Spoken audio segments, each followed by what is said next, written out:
मित्रों, क्या तुमने कभी सोचा है कि सृष्टि का मूल क्या है? क्या तुमने कभी गौर किया है कि यह पूरा ब्रह्मांड किस शक्ति से चल रहा है? क्या तुमने कभी महसूस किया है कि तुम्हारे भीतर भी वही शक्ति है जो इस पूरे अस्तित्व को संचालित कर रही है?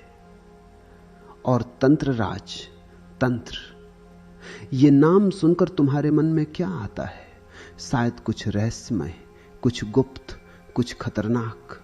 परंतु क्या तुम जानते हो कि यह ग्रंथ क्या है और इसमें ऐसा क्या है जो इसे तंत्रों का राजा बनाता है? आज मैं तुमसे एक ऐसी यात्रा पर ले चलने वाला हूं जो बहुत गहरी है, बहुत रहस्यमय है, बहुत पवित्र है। यह यात्रा है श्री विद्या की, त्रिपुर सुंदरी की, उस परम शक्ति की जो स्त्री के रूप में प्रकट होती है, जो सौंदर्य है, जो शक्ति है, जो ज्ञान है और जो मुक्ति है। तंत्र राज, तंत्र, वो ग्रंथ है जो इस रहस्य को खोलता है। परंतु यह ग्रंथ सामान्य नहीं है, यह किसी को भी नहीं दिया जाता। यह केवल उन्हें दिया जाता है जो तैयार है, जो योग्य है, जो समर्पित है। और आज मैं तुम्हें इस ग्रंथ के कुछ रहस्य बताऊंगा, कुछ ऐसी बातें जो शायद तुमने पहले कभी नहीं सुनी होंगी। पहली बात, तंत्र राज, तंत्र, वो तंत्रों का सम्राट। भारत में हजारों तंत्र ग्रंथ हैं, कुछ शैव हैं, कुछ शाक्त हैं, कुछ वैष्णव हैं, परंतु सभी तंत्रों में तंत्र राज तंत्र को सर्वोच्च माना गया है। क्यों? क्योंकि यह सबसे गहरा है, सबसे पूर्ण है, सबसे रहस्यमय है। इस ग्रंथ का नाम ही बताता है इसका महत्व। तंत्र राज, तंत्रों का राजा। जैसे राजा सभी प्रजा का शासक होता है, वैसे ही यह ग्रंथ सभी तंत्रों का मार्गदर्शक है, सभी तंत्रों का सार है। और यह ग्रंथ किसने लिखा? परंपरा कहती है कि स्वयं भगवान शिव ने देवी पार्वती को यह ज्ञान दिया। यह एक संवाद है, एक गुह्य संवाद, जहां शिव गुरु है और पार्वती शिष्या। और इस संवाद में वे रहस्य खुलते हैं जो सृष्टि के मूल में छुपे हैं। परंतु यह केवल एक कथा नहीं है, यह एक प्रतीक है। शिव चेतना है, पार्वती शक्ति है, और जब चेतना और शक्ति मिलती हैं तो ज्ञान का जन्म होता है, और वो ज्ञान है तंत्र राज, तंत्र। दूसरी बात, श्री विद्या, वो परम विद्या। अब श्री विद्या को समझो। विद्या का अर्थ है ज्ञान, परंतु यह सामान्य ज्ञान नहीं है। यह वो ज्ञान है जो तुम्हें मुक्त करता है, जो तुम्हें परमात्मा से मिलाता है। और श्री, श्री का अर्थ है सौंदर्य, समृद्धि, शक्ति, वैभव।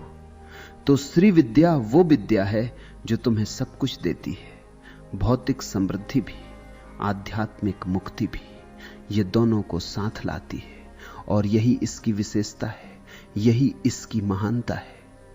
ज्यादातर आध्यात्मिक मार्ग कहते हैं संसार छोड़ो, धन छोड़ो, सुख छोड़ो, केवल मुक्ति की खोज करो। परंतु श्री विद्या कहती है नहीं, संसार और मुक्ति दोनों संभव है। तुम भोग भी कर सकते हो और योग भी, तुम समृद्ध भी हो सकते हो और मुक्त भी। और यह कैसे संभव है? क्योंकि श्री विद्या तुम्हें सिखाती है कि संसार और परमात्मा अलग नहीं है। यह पूरा संसार ही परमात्मा का रूप है, और विशेष रूप से स्त्री का रूप, देवी का रूप। तीसरी बात, त्रिपुर सुंदरी, वो परम सुंदरी। अब त्रिपुर सुंदरी को समझो। यह नाम बहुत गहरा है। त्रिपुर का अर्थ है 3 शहर या 3 अवस्थाएं, और सुंदरी का अर्थ है सुंदर, सबसे सुंदर। तो त्रिपुर सुंदरी वो है जो तीनों अवस्थाओं में सुंदर है। कौन सी 3 अवस्थाएं? जागृत, स्वप्न और सुसुप्ति, या शरीर, मन और आत्मा, या सृष्टि, स्थिति और संहार, या अतीत, वर्तमान और भविष्य। ये 3 हर जगह है, पूरा अस्तित्व त्रिकोण में है। और त्रिपुर सुंदरी वो शक्ति है जो इन तीनों को संचालित करती है, इन तीनों में व्याप्त है, और इन तीनों से परे भी है। और वो सुंदरी क्यों कहलाती है? क्योंकि सौंदर्य ही उनका स्वभाव है। जो कुछ भी सुंदर है, एक फूल, एक सूर्यास्त, एक मुस्कान, एक संगीत, वो सब त्रिपुर सुंदरी का ही प्रकटीकरण है। और जब तुम सौंदर्य को देखते हो, जब तुम सौंदर्य में खो जाते हो, तो तुम त्रिपुर सुंदरी को ही देख रहे होते हो। तुम उनके ही दर्शन कर रहे होते हो, बिना जाने, बिना समझे।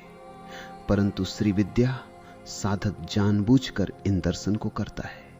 वो हर जगह त्रिपुर सुंदरी को देखता है, हर चीज में, हर व्यक्ति में, और विशेष रूप से स्त्री में, क्योंकि स्त्री उनका सबसे प्रत्यक्ष रूप है। चौथी बात, श्री चक्र, वो ज्यामितीय ब्रह्मांड। अब श्री चक्र को समझो। ये श्री विद्या का केंद्र है। इसके बिना श्री विद्या अधूरी है। और ये क्या है? ये एक यंत्र है, एक ज्यामितीय आकृति जो पूरे ब्रह्मांड का प्रतिनिधित्व करती है। श्री चक्र में 9 त्रिकोण हैं, 4 ऊपर की ओर, 5 नीचे की ओर। ऊपर की ओर के त्रिकोण शिव का प्रतीक है। और जब साधक इस श्री चक्र पर ध्यान करता है तो वो धीरे धीरे बाहर से भीतर की ओर जाता है, एक एक चक्र को पार करता हुआ, एक एक देवी से मिलता हुआ, और अंत में उस बिंदु तक पहुंचता है। और जब वो उस बिंदु में प्रवेश करता है तो वो त्रिपुर सुंदरी से मिलता है और उस मिलन में समाधि घटती है। 5वीं बात, पंचदशी मंत्र, वो गुह्य मंत्र। श्री विद्या में मंत्र बहुत महत्वपूर्ण है और सबसे महत्वपूर्ण मंत्र है पंचदशी। पंचदशी का अर्थ है 15 अक्षरों वाला। ये मंत्र 15 अक्षरों का है और ये 15 अक्षर पूरे ब्रह्मांड को समेटे हुए हैं। परंतु ये मंत्र गुप्त है, इसे किसी को नहीं बताया जाता। ये केवल गुरु से शिष्य को दीक्षा में दिया जाता है, और वो भी तब जब गुरु को विश्वास हो जाए कि शिष्य तैयार है, योग्य है। और ये मंत्र इतना शक्तिशाली क्यों है? क्योंकि ये ध्वनि का विज्ञान है। हर अक्षर एक विशेष कंपन पैदा करता है, और जब तुम इन 15 अक्षरों को एक विशेष क्रम में, एक विशेष लय में उच्चारण करते हो तो तुम्हारे भीतर कुछ बदलने लगता है। तुम्हारी ऊर्जा जागने लगती है, तुम्हारे चक्र सक्रिय होने लगते हैं, तुम्हारी चेतना ऊपर उठने लगती है, और धीरे धीरे तुम त्रिपुर सुंदरी के करीब आने लगते हो। तुम उनकी उपस्थिति महसूस करने लगते हो। परंतु ये केवल मंत्र जप से नहीं होता, इसके साथ और बहुत कुछ चाहिए। शुद्धि चाहिए, अनुशासन चाहिए, समर्पण चाहिए, और सबसे महत्वपूर्ण प्रेम चाहिए, देवी के प्रति गहरा प्रेम। 6ठी बात, नवावरण पूजा, वो 9 स्तरों की यात्रा। श्री विद्या में एक विशेष पूजा है, नवावरण पूजा। नवावरण का अर्थ है 9 आवरण या 9 घेरे। श्री चक्र में 9 चक्र हैं और हर चक्र एक आवरण है, एक परत है। और नवावरण पूजा में साधक इन 9 आवरणों की पूजा करता है, एक एक करके, बाहर से भीतर की ओर। और हर आवरण में विशेष देवियां हैं, विशेष शक्तियां हैं, विशेष गुण हैं। पहला आवरण भूपुर है। यह पृथ्वी तत्व का प्रतीक है। यहां साधक अपने शरीर को शुद्ध करता है, अपनी भौतिक ऊर्जा को जगाता है। दूसरा आवरण षोडश दल कमल है, 16 पंखुड़ियों वाला कमल। यहां साधक अपनी इच्छाओं से मुक्त होता है, अपनी वासनाओं को रूपांतरित करता है। तीसरा आवरण अष्टदल कमल है, 8 पंखुड़ियों वाला कमल।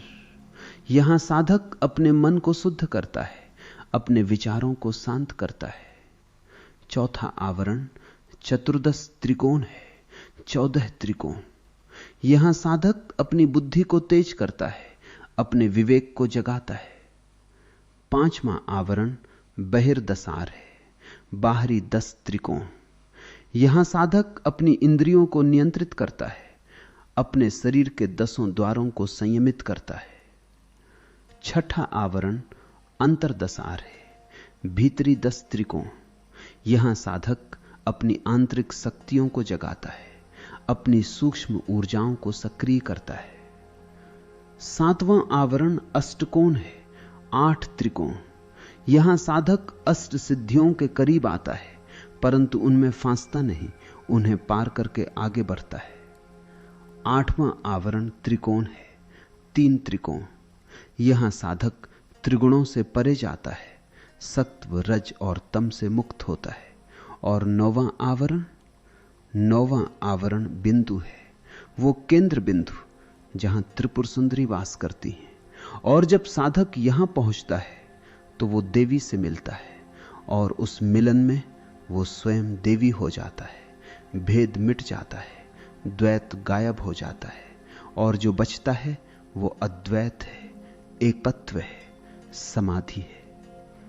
7वीं बात, षोडशी विद्या, वो 16 कलाओं की विद्या। श्री विद्या में एक और गहरा रहस्य है, षोडशी विद्या। षोडशी का अर्थ है 16 कलाओं वाली। और ये 16 कलाएं क्या हैं? चंद्रमा की 16 कलाएं होती हैं। पूर्णिमा को चंद्रमा पूर्ण होता है, उसकी सभी 16 कलाएं प्रकट होती हैं, और फिर धीरे धीरे वो घटने लगता है, एक एक कला छुपने लगती है। अमावस्या को वो पूरी तरह छुप जाता है, परंतु कहा जाता है कि एक कला ऐसी है जो कभी नहीं छुपती, वो 16वीं कला जो हमेशा रहती है, चाहे पूर्णिमा हो या अमावस्या, और वो कला त्रिपुर सुंदरी की है। और जब साधक इस 16वीं कला को जान लेता है, जब वो इसे अपने भीतर जगा लेता है, तो वो अमर हो जाता है। उस पर समय का कोई प्रभाव नहीं रहता, उस पर मृत्यु का कोई भय नहीं रहता। ये केवल प्रतीकात्मक नहीं है, ये वास्तविक है, क्योंकि 16वीं कला तुम्हारी आत्मा की है, वो जो कभी नहीं मरती, वो जो शाश्वत है।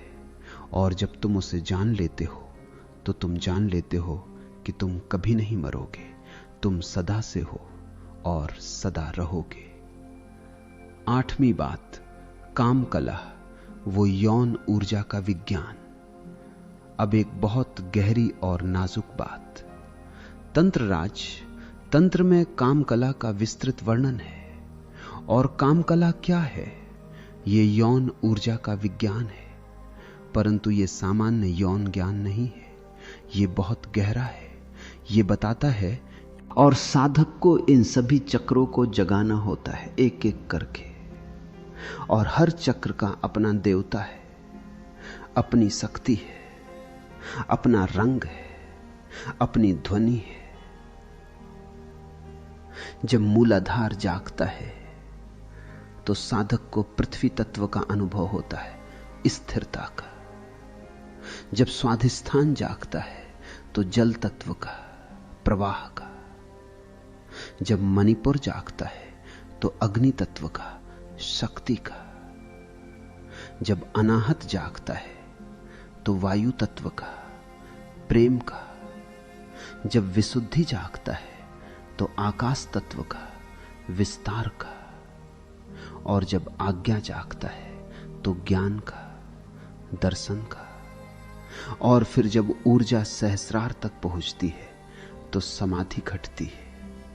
वहां त्रिपुर सुंदरी से मिलन होता है और साधक शिव हो जाता है या देवी हो जाती है, भेद मिट जाता है। और ये यात्रा कुंडलिनी की यात्रा है, वो सर्पणी शक्ति जो मूलाधार में सोई हुई है। और जब वो जागती है तो वो ऊपर उठती है रीढ़ के साथ साथ, और अंत में सहस्रार में शिव से मिलती है। 10वीं बात, गुरु की अनिवार्यता, वो पवित्र परंपरा। श्री विद्या में गुरु बहुत महत्वपूर्ण है। बिना गुरु के श्री विद्या संभव नहीं। क्यों? क्योंकि यह ज्ञान बहुत गुह्य है, बहुत गूढ़ है और बहुत शक्तिशाली भी। अगर तुम इसे गलत तरीके से करो तो यह खतरनाक हो सकता है। तुम्हारी ऊर्जा गलत दिशा में जा सकती है, तुम्हारा मन अस्थिर हो सकता है, तुम पागल भी हो सकते हो। इसलिए गुरु चाहिए, एक ऐसा गुरु जो स्वयं इस मार्ग पर चला हो, जिसे स्वयं ये अनुभव हुआ हो, जो तुम्हारा मार्गदर्शन कर सके, तुम्हें बचा सके, तुम्हें सही दिशा में ले जा सके। और गुरु केवल ज्ञान नहीं देता, गुरु दीक्षा देता है, और दीक्षा में गुरु अपनी ऊर्जा का कुछ हिस्सा तुम्हें दे देता है। गुरु तुम्हारी ऊर्जा को जगा देता है। गुरु तुम्हारे भीतर एक बीज बो देता है, और फिर तुम्हें सींचना है, तुम्हें पोषण देना है, और धीरे धीरे वो बीज वृक्ष बन जाता है। और श्री विद्या में गुरु परंपरा बहुत पुरानी है, हजारों वर्षों पुरानी। एक गुरु से दूसरे गुरु को, दूसरे से तीसरे को, और ऐसे ये ज्ञान चलता आ रहा है, शुद्ध, पवित्र, अटूट।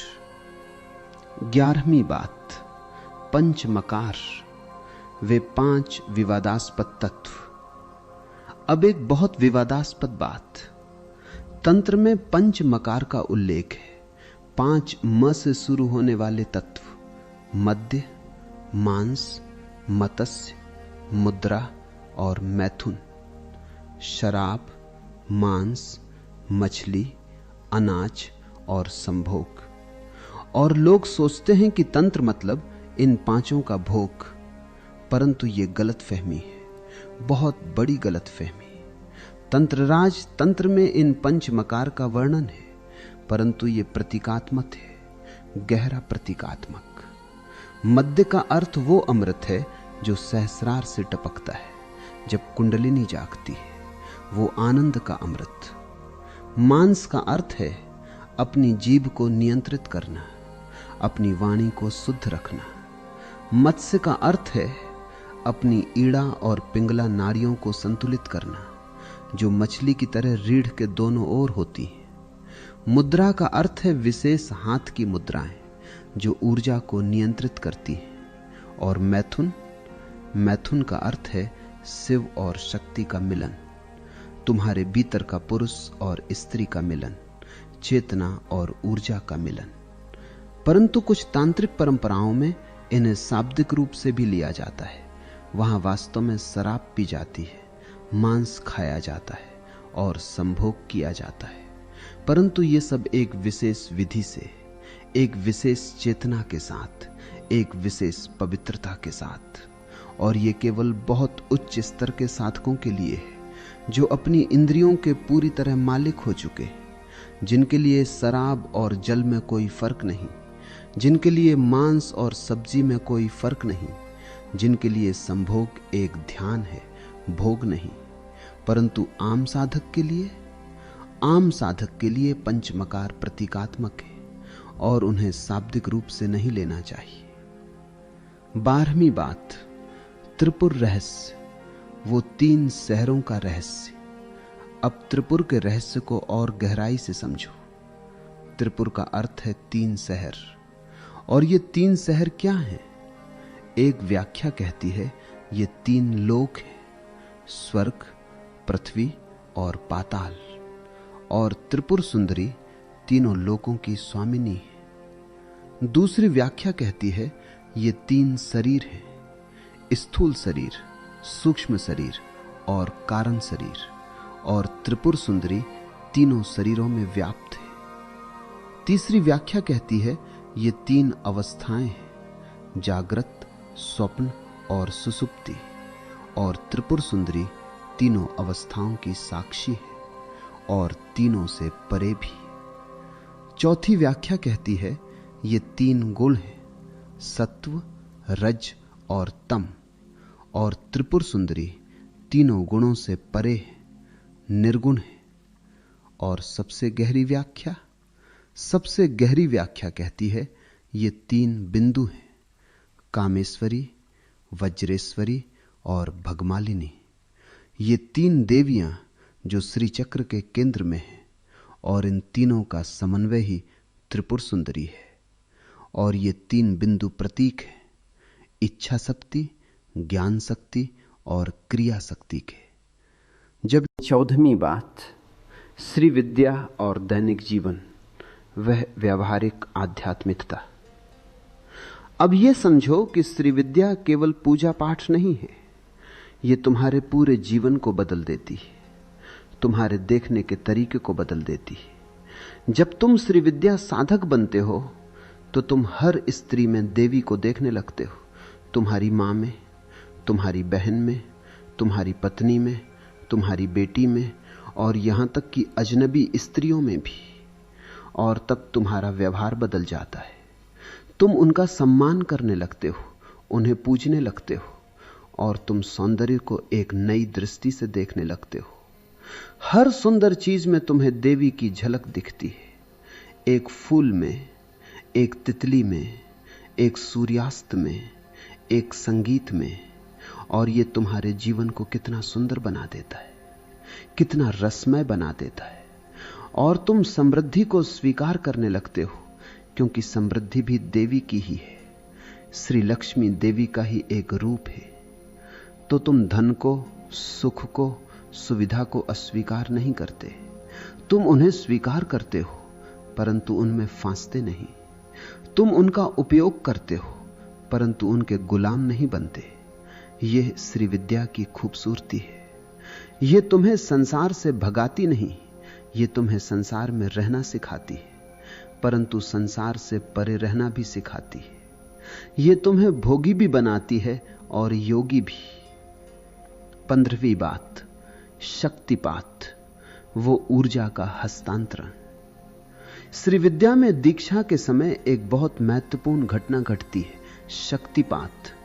गुरु अपनी शक्ति का कुछ हिस्सा शिष्य को दे देता है, और यह केवल प्रतीकात्मक नहीं है, यह वास्तविक है। जब गुरु शिष्य को छूता है या उस पर दृष्टि डालता है या मंत्र देता है, तो उस क्षण एक ऊर्जा का हस्तांतरण होता है।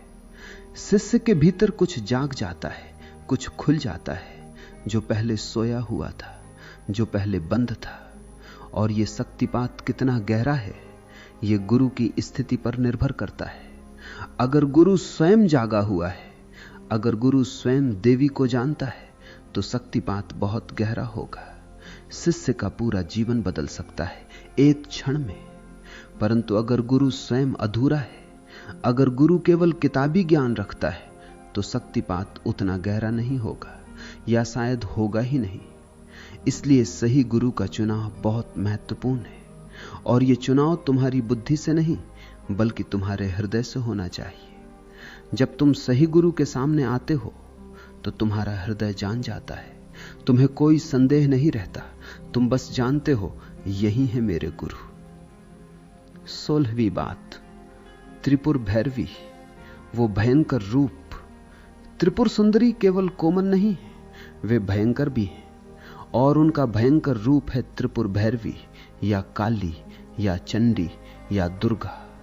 और यह भयंकर रूप भी उतना ही महत्वपूर्ण है, क्योंकि सृष्टि के लिए केवल सृजन काफी नहीं, संहार भी जरूरी है।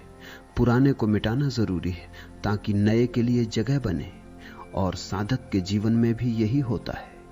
जब देवी प्रकट होती हैं, तो वे पहले तुम्हारी पुरानी आदतों को मिटाती हैं, तुम्हारे पुराने संस्कारों को जलाती हैं, तुम्हारे पुराने अहंकार को तोड़ती हैं।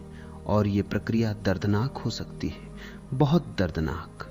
तुम्हें लग सकता है कि तुम टूट रहे हो, मिट रहे हो, परंतु यही प्रक्रिया है, यही शुद्धि है। और जब यह पूरी हो जाती है, तो तुम नए हो जाते हो, शुद्ध हो जाते हो। और तब देवी अपना कोमल रूप दिखाती है, तुम्हें अपनी गोद में ले लेती है और तुम्हें अमृत पिलाती है। तो भयंकर रूप से मत डरो, यह भी उनकी ही करुणा है, उनका ही प्रेम है। वे तुम्हें मिटा नहीं रही हैं, वे तुम्हें बना रही हैं। वे तुम्हारे भीतर से कचरा हटा रही हैं, ताकि तुम्हारा असली स्वरूप प्रकट हो सके। 17वीं बात, षटकोण यंत्र, वो 2 त्रिकोणों का मिलन। श्री चक्र में एक विशेष प्रतीक है षटकोण, 6 कोणों वाला। यह 2 त्रिकोणों से बना है, एक ऊपर की ओर, एक नीचे की ओर, और दोनों एक दूसरे में घुसे हुए। यह प्रतीक बहुत गहरा है। ऊपर की ओर का त्रिकोण शिव है, पुरुष है, चेतना है। नीचे की ओर का त्रिकोण शक्ति है, स्त्री है, ऊर्जा है। और जब ये दोनों मिलते हैं तो सृष्टि होती है, और जब ये दोनों तुम्हारे भीतर मिलते हैं तो समाधि होती है। और ये मिलन कैसे होता है? ये मिलन होता है जब तुम्हारे भीतर का पुरुष और स्त्री संतुलित हो जाते हैं। हर व्यक्ति में दोनों है, पुरुष ऊर्जा भी और स्त्री ऊर्जा भी, परंतु सामान्यतः एक हावी होती है और दूसरी दबी रहती है। श्री विद्या में तुम दोनों को संतुलित करते हो, दोनों को जगाते हो, और जब दोनों जाग जाते हैं, जब दोनों संतुलित हो जाते हैं, तो वे आपस में मिलते हैं और उस मिलन में तुम पूर्ण हो जाते हो, तुम अर्धनारीश्वर हो जाते हो, आधे पुरुष आधे। और कहा जाता है कि अगर कोई इन 100 श्लोकों को पूरी श्रद्धा से रोज पढ़े तो उसे देवी के दर्शन हो सकते हैं और उसकी सभी कामनाएं पूरी हो सकती हैं। परंतु यह केवल पढ़ने से नहीं होता, इसके साथ ध्यान भी चाहिए, समर्पण भी चाहिए और सबसे महत्वपूर्ण प्रेम चाहिए, देवी के प्रति पागल प्रेम। 20वीं बात, त्रिपुर रहस्य ग्रंथ, वह दार्शनिक गहराई। तंत्र राज, तंत्र के अलावा एक और महत्वपूर्ण ग्रंथ है त्रिपुर रहस्य। यह एक दार्शनिक ग्रंथ है जो त्रिपुर सुंदरी के रहस्य को दार्शनिक दृष्टि से समझाता है। इसमें बताया गया है कि यह पूरा जगत माया नहीं है, यह सत्य है, परंतु यह त्रिपुर सुंदरी का ही रूप है। सब कुछ देवी है, पेड़ देवी है, पत्थर देवी है, नदी देवी है, पर्वत देवी है और तुम भी देवी हो। यह अद्वैत का दर्शन है, परंतु शक्ति के माध्यम से। शंकराचार्य का अद्वैत निराकार ब्रह्म की बात करता है, परंतु त्रिपुर रहस्य साकार देवी की बात करता है और कहता है कि दोनों एक ही हैं। निराकार और साकार में कोई भेद नहीं, ब्रह्म और शक्ति एक है। और जब साधक इस समझ को पा लेता है तो उसका पूरा जीवन बदल जाता है। वो जहां भी देखता है देवी को ही देखता है, जो भी करता है देवी की पूजा ही करता है। खाना खाना देवी की पूजा है, सोना देवी की पूजा है, काम करना देवी की पूजा है, सब कुछ पूजा बन जाता है। 21वीं बात, श्री यंत्र की पूजा, वह दैनिक अनुष्ठान। श्री विद्या साधक रोज श्री यंत्र की पूजा करता है। यह एक दैनिक अनुष्ठान है जो बहुत विस्तृत है, बहुत जटिल है और बहुत पवित्र है। पहले स्नान, फिर शुद्धि, फिर आसन पर बैठना, फिर प्राणायाम, फिर ध्यान, फिर देवी का आवाहन, फिर नवावरण पूजा, फिर मंत्र जप, फिर आरती, फिर प्रणाम। और यह पूरी प्रक्रिया कई घंटों की हो सकती है, परंतु साधक इसे प्रेम से करता है, श्रद्धा से करता है और रोज करता है, बिना नागा। और जब यह इतनी नियमितता से होता है, जब यह तुम्हारे जीवन का हिस्सा बन जाता है, तो कुछ बदलने लगता है। तुम्हारी ऊर्जा बदलने लगती है, तुम्हारी चेतना बदलने लगती है और धीरे धीरे देवी तुम्हारे जीवन में प्रकट होने लगती। 22वीं बात, श्री विद्या और स्त्री सशक्तिकरण, वो प्राचीन नारीवाद। अब एक बहुत महत्वपूर्ण बात, श्री विद्या परंपरा में स्त्री को सर्वोच्च स्थान दिया गया है, क्योंकि स्त्री देवी का प्रत्यक्ष रूप है और इसलिए श्री विद्या में स्त्रियां गुरु बन सकती हैं, दीक्षा दे सकती हैं, पूजा कर सकती हैं, सब कुछ कर सकती हैं जो पुरुष कर सकते हैं, बल्कि कुछ मामलों में उन्हें पुरुषों से ऊंचा माना गया है। यह प्राचीन भारत का नारीवाद था, जहां स्त्री को देवी माना गया, जहां स्त्री को सम्मान दिया गया, जहां स्त्री को शक्ति का स्रोत माना गया। और यह केवल सिद्धांत नहीं था, यह व्यवहार में भी था। इतिहास में कई महान स्त्री गुरु हुई हैं श्री विद्या परंपरा में, जिन्होंने हजारों शिष्यों को दीक्षा दी, पुरुषों को भी और स्त्रियों को भी। 23वीं बात, श्री विद्या और आधुनिक युग, वो प्रासंगिकता। अब प्रश्न है, क्या श्री विद्या आज भी प्रासंगिक है आधुनिक युग में, विज्ञान के युग में? और उत्तर है हां, पूरी तरह हां। बल्कि आज श्री विद्या पहले से भी अधिक जरूरी है, क्योंकि आज की दुनिया असंतुलित है। बहुत अधिक पुरुष ऊर्जा है, आक्रामकता है, प्रतिस्पर्धा है, हिंसा है। और स्त्री ऊर्जा, करुणा, प्रेम, पोषण, ये सब दब गई है। और इस असंतुलन को सुधारने के लिए हमें स्त्री ऊर्जा को फिर से जगाना होगा, देवी को फिर से पुकारना होगा। और श्री विद्या यही करती है। और श्री विद्या केवल आध्यात्मिक नहीं है, ये मनोवैज्ञानिक भी है। जब तुम देवी की आराधना करते हो तो तुम अपने भीतर की स्त्री ऊर्जा को जगाते हो, अपनी कोमलता को, अपनी संवेदनशीलता को, अपनी रचनात्मकता को। और ये तुम्हें संतुलित बनाता है, पूल बनाता है। 24वीं और अंतिम बात, श्री विद्या की परम उपलब्धि, वो जीवन मुक्ति। तो मित्रों, श्री विद्या का अंतिम लक्ष्य क्या है? केवल सिद्धियां, केवल समृद्धि, केवल सुख नहीं। श्री विद्या का अंतिम लक्ष्य है जीवन मुक्ति। जीवन मुक्ति का अर्थ है जीते जी मुक्त हो जाना, मरने का इंतजार न करना, अभी इसी जीवन में, इसी शरीर में मुक्त हो जाना। और जीवन मुक्त व्यक्ति कैसा होता है? वो जीता है परंतु बंधा नहीं है, वो काम करता है परंतु करता नहीं है, वो संसार में है परंतु संसार उसमें नहीं है, वो सब कुछ अनुभव करता है परंतु कुछ भी उसे छूता नहीं। वो कमल के पत्ते की तरह है, पानी में परंतु पानी से अछूता। और ये जीवन मुक्ति कैसे आती है? ये आती है जब तुम जान लेते हो कि तुम कौन हो, जब तुम्हें अनुभव हो जाता है कि तुम शरीर नहीं, मन नहीं, बल्कि शुद्ध चेतना हो। और वो चेतना त्रिपुर सुंदरी है। वो चेतना